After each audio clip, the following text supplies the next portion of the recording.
I never thought a simple cabin retreat would change everything. Sitting by the fire, my son's voice startled me. "Mom, you're not like most moms." His gaze lingered, and his words carried a weight I couldn't understand or admit. That night, when his touch lingered on my shoulders, I felt something forbidden awaken within me. Was this loneliness? Or had I crossed a line I could never return from? At 38, I was a wife and a mother, though neither role felt complete anymore. My husband, Mark, had become a shadow in our home, a man consumed by work and distant in every other way. The laughter, the passion, and the connection we once shared had faded into routine. Nights spent watching TV in silence replaced whispered conversations, and even his rare smiles felt hollow. I had tried to bridge the gap, planning date nights, buying new dresses, even leaving heartfelt notes in his briefcase. But nothing worked.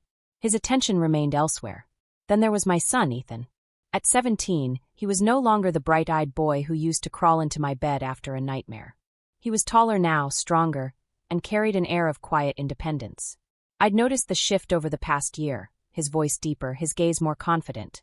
But the emotional distance between us mirrored the one I felt with Mark. Conversations became one-sided, and his replies were often short and distracted.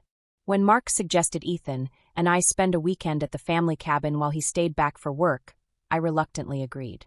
"It'll be good for both of you," he had said, his eyes glued to his phone. I wasn't surprised when he promised to join us later, knowing he wouldn't. I packed the bags with a mixture of exhaustion and faint hope. Maybe the cabin's solitude could rebuild the bridge between Ethan and me. Maybe I could rediscover myself there. The drive to the cabin was uneventful, save for an odd tension in the air. Ethan's quiet demeanor felt heavier than usual. He shrugged off my attempts at small talk, his focus fixed on the road ahead. As we pulled up to the familiar structure surrounded by towering pines, I was hit with a wave of nostalgia.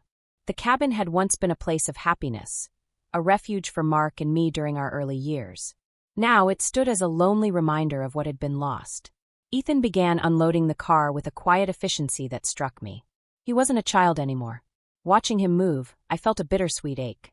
He had grown into someone I barely recognized, and I wasn't sure how to reconnect with him, or myself. The first night at the cabin was uneventful, but a strange unease lingered in the air. We sat by the fire after dinner, its warm glow the only source of light in the darkened room. I poured myself a glass of wine, trying to unwind. "Want some?" I asked Ethan jokingly, expecting him to laugh it off like he always did. Instead, he hesitated, his eyes meeting mine for a moment longer than usual before shaking his head. "I'm good," he replied, his tone quiet but firm. That brief exchange stayed with me as I lay in bed later. I couldn't explain why his response had unsettled me, but it did. I stared at the wooden beams of the cabin's ceiling, memories of happier times swirling in my mind. Mark and I had once spent weekends here wrapped in each other's arms, dreaming of a future filled with love and laughter. Now, even the thought of him felt like a distant echo, replaced by a gnawing sense of loneliness. The next morning, Ethan surprised me by waking up early to start the fire. I found him sitting by the hearth, his broad shoulders hunched as he stoked the embers. "You're up early," I said, trying to sound cheerful. He glanced up, a faint smile tugging at his lips. "Thought I'd help out," he said simply. Something about the way he looked at me, an intensity one couldn't place, made my stomach twist. Throughout the day, I couldn't shake the feeling that something had shifted between us. It wasn't anything overt, just small moments that made me pause. The way his gaze lingered when he thought I wasn't looking. The way he brushed against me in the kitchen, his hand barely grazing mine. At first, I dismissed it as my imagination. Ethan was my son, after all. What reason could there possibly be for me to feel uneasy? But as the day wore on, I started noticing more. He seemed to find excuses to be near me, whether it was helping carry firewood or sitting unusually close on the couch. His conversations grew warmer, more personal, and while part of me cherished the newfound closeness, another part screamed that something wasn't right. That evening, as we sat by the fire again, Ethan broke the silence. "You've changed," he said, his voice soft but deliberate. I looked at him, startled. "What do you mean?" I asked, trying to keep my tone light. He shrugged, his eyes fixed on the flickering flames. "You're different from other moms. You seem younger." I laughed nervously, brushing off his comment. But inside my heart raced. There was something in his tone, an edge, a weight, that I couldn't ignore. "Well, thank you," I said, my voice betraying a hint of unease. That night, as I lay in bed, the stillness of the cabin felt suffocating. My mind replayed the day's events, dissecting every glance, every word. Was I imagining things, or was there something real beneath the surface? The loneliness that had consumed me for so long now felt like a dangerous void, one that I feared I couldn't escape. In the middle of the night, I awoke to a sound, a soft knock at my door. "Mom!" Ethan's voice came through, low and hesitant. My heart leaped into my throat. "What is it?" I asked, sitting up. He opened the door slightly, his face partially obscured by the shadows. "Are you okay? I thought I heard something." "I'm fine," I said quickly, pulling the blanket tighter around me. "It's probably just the wind." He lingered for a moment before nodding and closing the door. But even after he left, the feeling of his presence remained, haunting me. For the first time, I realized just how fragile the line was between us, and how dangerously close we were to crossing it. The cabin's quiet the next morning felt heavier than usual. Ethan had already started a fire by the time I got up. The warmth filled the room, but the tension between us lingered, unspoken yet undeniable. I tried to push the unease aside, convincing myself that the strange moments from the previous day were a figment of my imagination. As I moved around the small kitchen, preparing breakfast, Ethan entered, his presence filling the small space. "Need help?" he asked, his voice deeper than I remembered. I handed him a spatula, grateful for the distraction. "You can stir these," I said, pointing to the scrambled eggs in the pan. Standing so close to him, I couldn't help but notice how much he had grown. His broad shoulders, the quiet confidence in his movements. It was a stark reminder of how much time had passed since he was a little boy clutching my hand. I felt a pang of guilt for even noticing, but the thought was fleeting. We ate in relative silence, the occasional clink of forks the only sound. Every now and then I felt his eyes on me, but I didn't look up. I didn't trust myself to. The day unfolded like the one before, chores, quiet moments by the fire, and the unshakable sense that something was shifting between us. By evening, the snow had started to fall again, blanketing the forest in a serene quiet. I poured myself another glass of wine, trying to settle my nerves. Ethan sat across from me, watching the flames dance in the fireplace. "You seem different," he said suddenly, breaking the silence. His words caught me off guard, and I looked at him, trying to gauge his expression. "Different how?" I asked, my voice steady despite the quickening of my heartbeat. "Just happier." "More relaxed," he replied, his gaze unwavering. There was a softness in his tone, but also something else, something I couldn't place. I smiled faintly, unsure of how to respond. "Well, maybe the cabin is working its magic," I said, trying to keep things light. But his expression didn't change. Instead, he leaned forward slightly, his elbows resting on his knees. "You've always been beautiful, Mom," he said, his voice barely above a whisper. The air in the room seemed to thicken. My heart pounded in my chest, and for a moment, I couldn't find the words to respond. "Ethan," I began, my voice shaking, "that's a very sweet thing to say."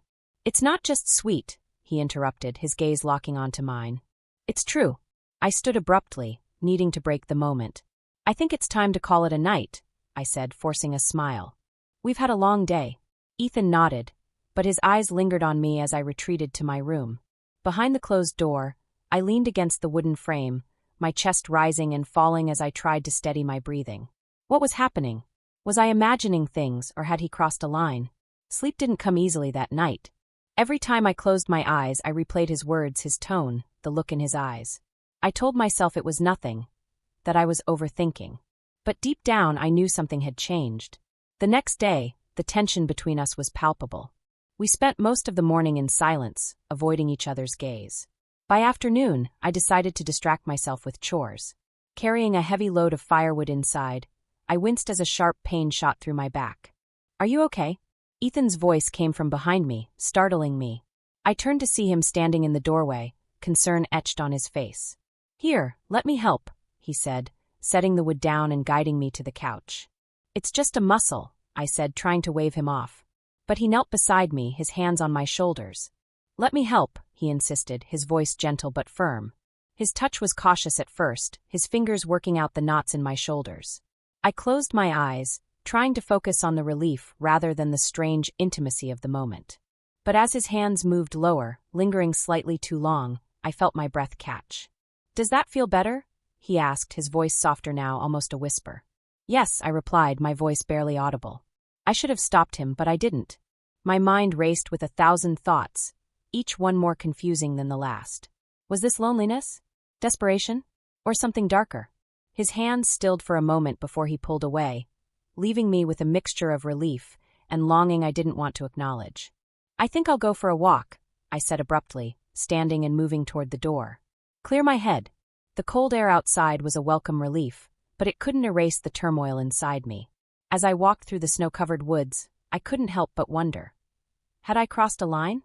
Or was this just the beginning of something I couldn't control? The fire crackled softly in the cabin as the storm raged outside.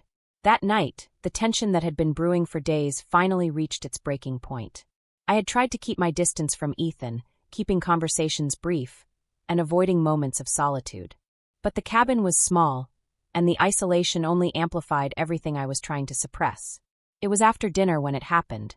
Ethan had taken to sitting closer to me lately, a subtle shift that didn't go unnoticed. I poured myself another glass of wine, trying to ignore the way his eyes followed my every move. "You don't usually drink this much," he said, his voice casual but with a hint of something more. I shrugged, forcing a laugh. "It's the cabin," I replied. "It brings out a side of me I don't see often." He didn't respond, but his gaze lingered. "I like this side of you," he said finally, his tone so soft I almost didn't hear him. My stomach twisted in response, a mix of confusion, guilt, and something I didn't want to name. The wind howled outside, and I used it as an excuse to step away. "I'm going to check on the firewood," I said, standing quickly. He didn't stop me, but I felt his eyes on my back as I slipped on my boots and stepped into the cold night. The air was frigid, biting against my skin as I gathered logs from the pile. I needed the clarity the cold offered, but even the sharp sting of the wind couldn't erase the thoughts racing through my mind. Was I imagining everything? Or had I allowed something unspeakable to fester in the empty spaces of my life? As I turned to head back inside, my foot slipped on the icy steps. Before I could catch myself, I went down hard, a sharp pain shooting through my ankle. "Mom!" Ethan's voice called out, and within seconds he was there, lifting me effortlessly into his arms. "You're hurt," he said, his voice laced with concern as he carried me back inside. I tried to protest, but the pain in my ankle made it impossible. He set me down gently on the couch, his hands moving to inspect my leg. "It's just a sprain," I said weakly, but he shook his head. "You shouldn't move it." "Let me take care of you," he insisted. I nodded reluctantly, watching as he grabbed a blanket and wrapped it around me. He knelt in front of me, his hands warm against my calf as he massaged the pain away. His touch was gentle but lingered just a moment too long, and I felt my heart race. I knew I should have told him to stop, but the words wouldn't come. "Does that feel better?" he asked, his voice quiet. I nodded, unable to meet his eyes. "You've done so much for me, Mom," he continued, his tone soft but intense. "You've always been there for me, even when no one else was." I looked at him then, my chest tightening at the raw emotion in his gaze. "That's what mothers do," I said, my voice trembling. "It's more than that," he said, his hand moving to rest on mine. "You're more than that." My breath hitched, and for a moment I couldn't move. The air between us was charged, the unspoken finally bubbling to the surface. I knew this was my moment to stop everything, to draw the line and put an end to whatever was happening. But I didn't. Instead, I stayed frozen, unable to pull away. His hand moved to my face, his touch hesitant but deliberate. "You're so beautiful," he whispered, his eyes searching mine for permission. I felt tears well up as I realized how far we had gone, how far I had let this go. "Ethan," I began, my voice breaking. But before I could say more, the sound of a car pulling up outside broke the moment. The front door opened, and Mark's voice echoed through the cabin. "Hope I'm not interrupting anything," he said, his cheerful tone oblivious to the storm that had been brewing inside. I jumped back, the blanket falling from my shoulders as I stood. Ethan stepped away quickly, his face unreadable as he busied himself with the fire. "Mark," I said, my voice shaky. "You made it."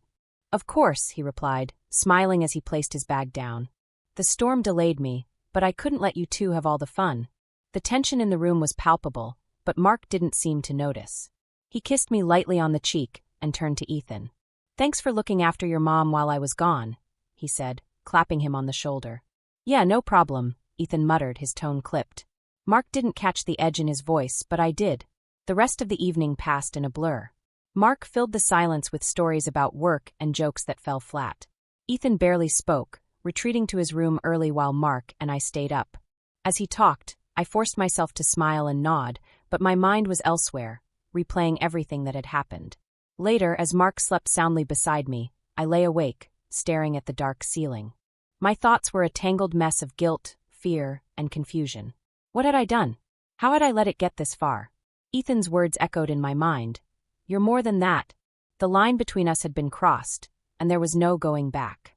I knew I had to face it, to confront what had happened and find a way to make sense of it all.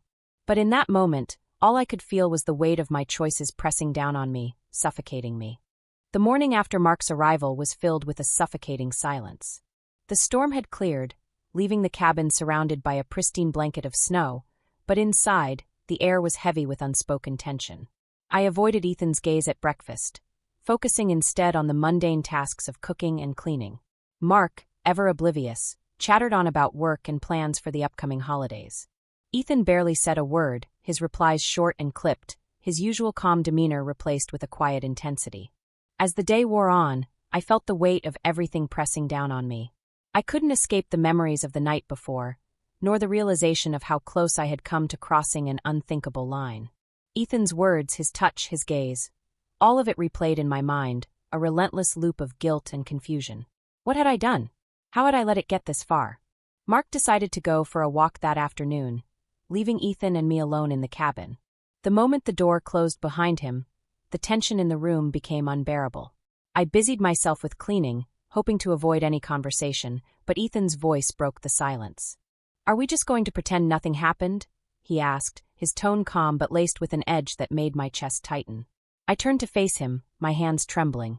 "Ethan, nothing happened," I said firmly, though my voice wavered. We were both caught up in a moment, but it didn't mean anything.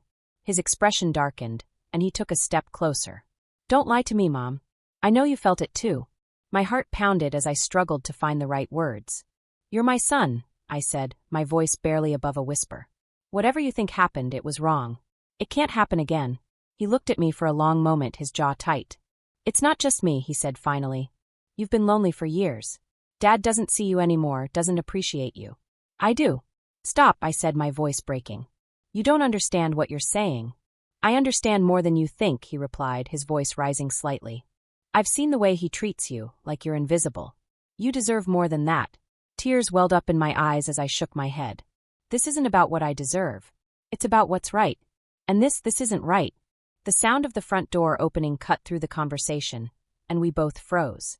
Mark stepped inside, brushing snow off his coat and stomping his boots. "That was refreshing," he said cheerfully, oblivious to the storm that had been brewing in his absence. I forced a smile and turned away, pretending to busy myself with the dishes. Ethan walked past me, his shoulder brushing mine as he headed to his room. The unspoken words between us hung in the air, heavy and suffocating. That night, as Mark slept soundly beside me, I lay awake, staring at the ceiling. My mind was a whirlwind of emotions, guilt, shame, and an overwhelming sense of dread.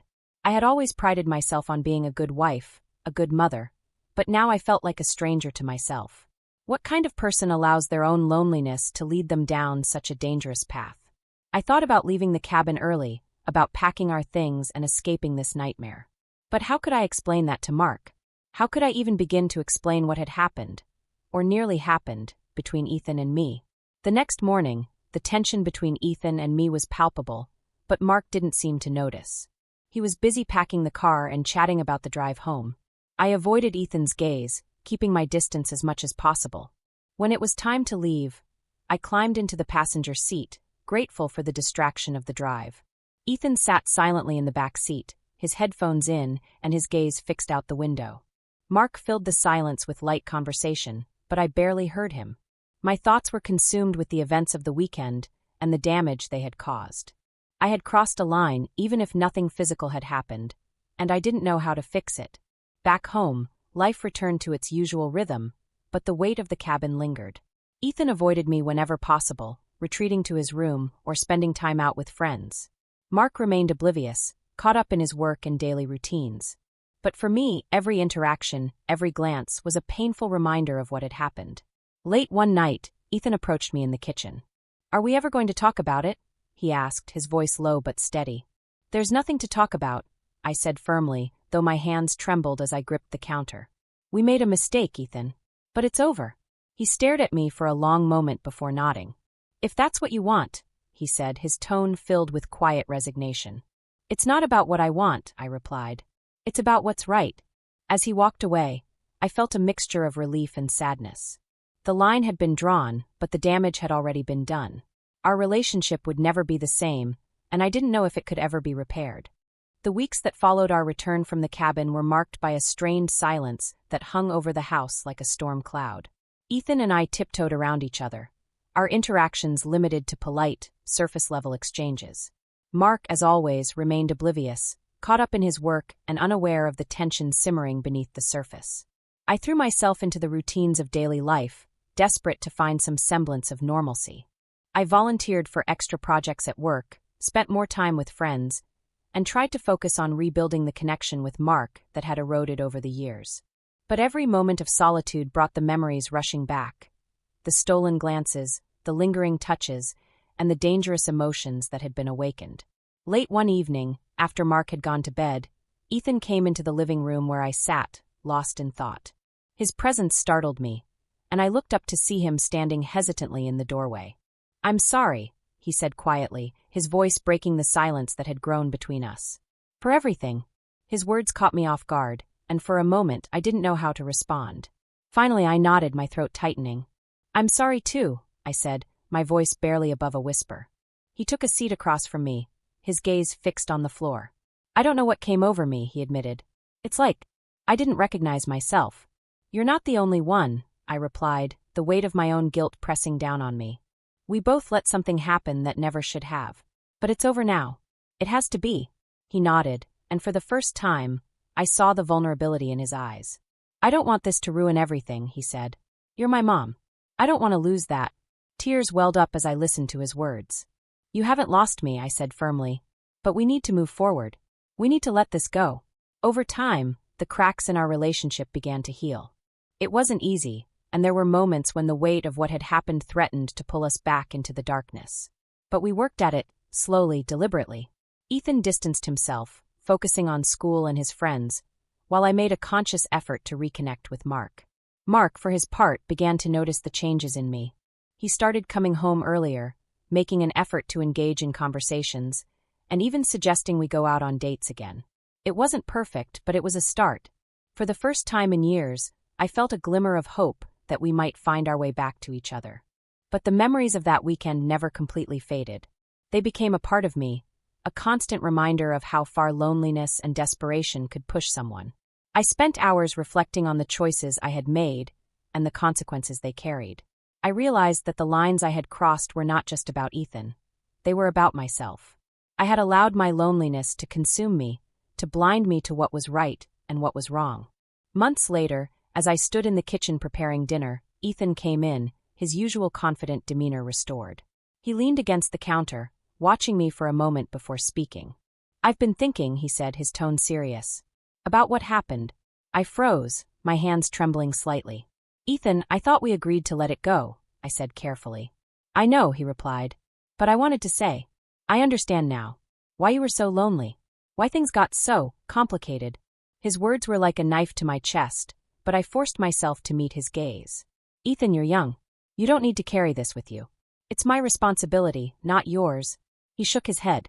"It's ours," he said simply. "But I'm moving forward. I hope you can too." I nodded, unable to speak. As he left the kitchen, I realized that while the wounds of that weekend might never fully heal, we had both taken the first steps toward forgiveness, of each other, and of ourselves. Looking back, I wish I could say that I came away from the experience with a clear understanding of who I was and what I wanted. But life is rarely that simple. What I do know is this: loneliness can twist even the best intentions, and the choices we make in the darkest moments can leave scars that last a lifetime. But those scars don't have to define us. They can remind us of where we went wrong, and of the strength it takes to make things right again. If you were in her position, how would you have handled it? Sometimes the lines we draw in our lives blur in ways we never expect. Share your thoughts in the comments below. I'd love to hear your perspective. Don't forget to like this video and subscribe to the channel for more stories that delve into the complexities of human relationships. Stay tuned for the next shocking tale. You won't believe what's coming next.